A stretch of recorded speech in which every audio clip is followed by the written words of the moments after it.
Increasing use of CNG and non conventional source of energy, मतलब कि हम इसका यूज़ बढ़ा सके, ओके, यूज़ कर सके ज़्यादा। चलिए अब हम आगे देखते हैं global policy to protect environmental, किस तरीके से हम पर्यावरण को बचा सकते हैं। तो यहाँ पे हमें बताया गया है कि जिसलिए पर्यावरण क्या हो रहा है, धीरे धीरे ख़त्म होता जा रहा है, डिस्ट्रॉय होता जा रहा है, तो जिसकी वजह से हम उसे बचा सकें। यहाँ पे सेफ तो 1972 में तो किस तरीके से हम उसे बचा सकें, ये सारे रूल रेगुलेशंस बनाए गए हैं।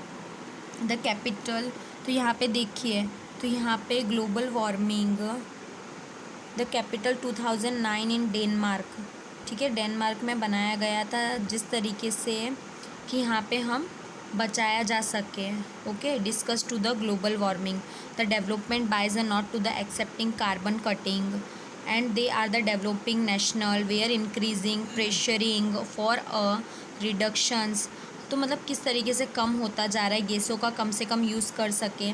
तो यहाँ पे 100 अरब डॉलर का यूज़ किया गया, तो जिसकी वजह से 45 कंट्री, मतलब यहाँ पे देखिए हमें क्या बताया गया किस तरीके से यूज़ किया गया है ना। तो यूज़ करने के साथ साथ 45 कंट्रीज़, तो 45 कंट्रीज़ 59 मतलब कि रिसर्च के बाद यहाँ पे कि मतलब कि इसके ऊपर डिसीज़न लिया गया कि नहीं, हमें इसके ऊपर डिसीज़न लेना ही पड़ेगा कि तो जितने चेंजेस हो रहे हैं। चलिए अब लास्ट पॉइंट हमें यहाँ पे बताया गया है, जिसकी वजह से 4.5 मैट्रिक टन कार्बन गैस छोड़ी गई, जिसकी वजह से 1.12 मैट्रिक टन कार्बन डाइऑक्साइड, ये सारी गैसें छोड़ दी गई, जिसकी वजह से बहुत कम कार्बन गैस छोड़ी गई।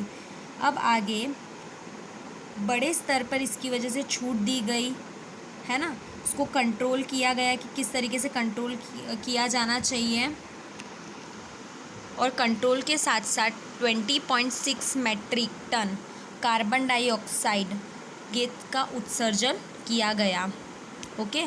तो ये सारी चीज़ें हो गई थी। अब समझ में आया आपको हम इन्वायरमेंटल को प्रोटेक्ट किस तरीके से कर सकते हैं, है ना। यहाँ पे आपका ये चैप्टर कंप्लीट होता है।